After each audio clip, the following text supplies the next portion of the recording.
Hello welcome to my YouTube channel. तो आज के इस सेशन में हम लाइव प्रोसेस की रेस्पिरेशन की पार्ट 1 पे है, जो न्यूट्रिशन के बारे में वीडियो ऑलरेडी अपलोडेड है। आप अगर नहीं देखे हैं तो चैनल को जाके वीडियो को लाइक एंड सब्सक्राइब कीजिए ताकि कोई भी वीडियो आपसे मिस ना हो।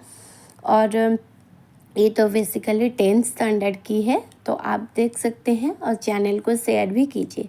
तो चलिए शुरू करते हैं आज का ये सेशन। ठीक है, तो पहले जो रेस्पिरेशन प्रोसेस होता है उसका मतलब ये होता है कि एक्सेलेशन एंड इनहेलेशन। जैसे कि हम सांस लेते हैं, सांस छोड़ते हैं, तो इनहेल क्या करते हैं, ऑक्सीजन करते हैं, और एक्सेल क्या करते हैं, कार्बन डाइऑक्साइड करते हैं। So the process of inhalation and exhalation is known as respiration, and there are two types of respiration process. One is aerobic and another one is anaerobic. Aerobic respiration, oxygen is involved during this respiration, and in anaerobic respiration there is oxygen do not need to involve in this process, or there is occurring lack of oxygen. Okay, so if we are talking about aerobic respiration, then in this process of respiration oxygen is involved, and during this process 38 number of ATP will be released, and some organisms use oxygen to break down glucose completely in carbon dioxide and water.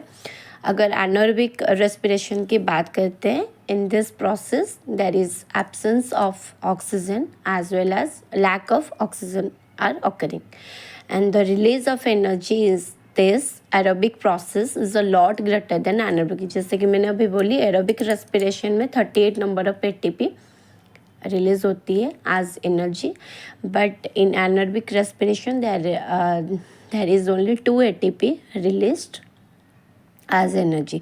Okay, अगर हम अभी respiration के step by step follow करें, क्योंकि हमें पता चल चुका है कि रेस्पिरेशन में 3 तरीके का रेस्पिरेशन होता है। एक तो ऑक्सीजन की प्रेजेंस होती है, दूसरा ऑक्सीजन की एब्सेंस होती है, तीसरा ऑक्सीजन की लैक होती है। ठीक है, तो पहले हम फर्स्ट स्टेप अगर हम रेस्पिरेशन की लें, तो इसमें जो ग्लूकोज है, ग्लूकोज कितने कार्बन का मॉलिक्यूल है, 6 कार्बन का मॉलिक्यूल है।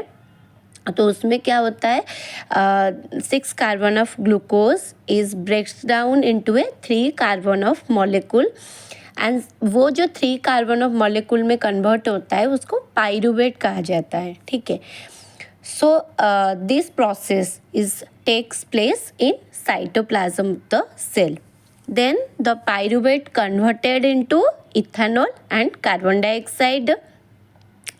This process takes in yeast during fermentation. तो फर्स्ट स्टेप क्या हो गया था, ग्लूकोज 6 कार्बन युक्त ग्लूकोज जो है वो कन्वर्ट होता है 3 कार्बन युक्त पाइरूवेट में, जो कि साइटोप्लाज्म में होता है ये प्रोसेस। देन पाइरूवेट इथानॉल में कन्वर्ट होता है। ये जो इथानॉल होता है ये 2 कार्बन मॉलिक्यूल होता है और कार्बन डाइऑक्साइड में कन्वर्ट होता है, एंड ये जो होता है ये ईस्ट में फर्मेंटेशन के दौरान ये प्रोसेस होता है। उसके बाद क्या होता है, वो जो पाइरूवेट हुआ उसका ब्रेकिंग डाउन होता है by using oxygen, and this process takes place in mitochondria.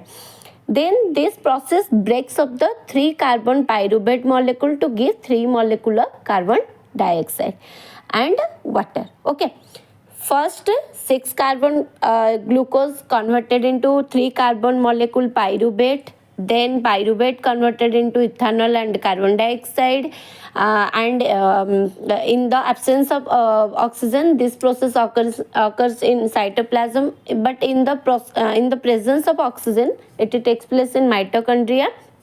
3 carbon pyruvate is converted into 3 molecule of carbon dioxide and water. And then when there is a lack of oxygen in our muscle cells, अगर हम किसी दिन fasting करते हैं या फिर कुछ काम की वजह से खाना ज़्यादातर नहीं ले पाते, बेसिकली उस टाइम में ये मसल सेल में ये this type of respiration is occurring. तो ये इसमें मसल सेल में क्या होता है, ऑक्सीजन की लैक की वजह से वो जो पाइरूवेट है वो एक अलग तरीके से ब्रेक डाउन होता है। कैसे, जो पाइरूवेट एसिड है is converted into lactic acid and lactic acid is also 3 carbon molecule. Okay, तो this buildup of lactic acid ये सडन एक्टिविटी है, हमें प्रॉपर एनर्जी नहीं मिला है, ऑक्सीजन का लैक है, इसी वजह से ये सडन एक्टिविटी हो रहा है, इसी वजह से हमारा मसल्स क्रैम्पिंग होते रहते हैं। ठीक है, due to this type of respiration, lactic acid respiration. Okay, and ये जो सेलुलर रेस्पिरेशन की वजह से जो एनर्जी रिलीज होके आती है, ठीक है, एनर्जी रिलीज होके आती है, तो उसमें क्या होता है, it is immediately use to synthesise two molecule called ATP. अगर आपने मेरे फोटोसिंथेसिस के वीडियो देखे होंगे तो उसमें मैं बताई हूँ कि एटीपी क्या होती है। एटीपी जो होता है एडेनोसाइन ट्राइफॉस्फेट होता है, और वो एडेनोसाइन डाइफॉस्फेट में जब इनऑर्गेनिक फॉस्फेट मिलता है तब वो बनता है। ठीक है, और ये जो एटीपी बन के आता है वो क्या होता है, एज अ फ्यूल हमारे सेल में जो डिफरेंट अदर एक्टिविटीज़ हैं, एज अ फ्यूल ये उनके लिए काम करता है। और इसमें क्या होता है ना, जो एटीपी ये ब्रेक्स डाउन होती है और कुछ अमाउंट ऑफ एनर्जी भी ये ड्राइव करता है एंडोथर्मिक रिएक्शन के लिए।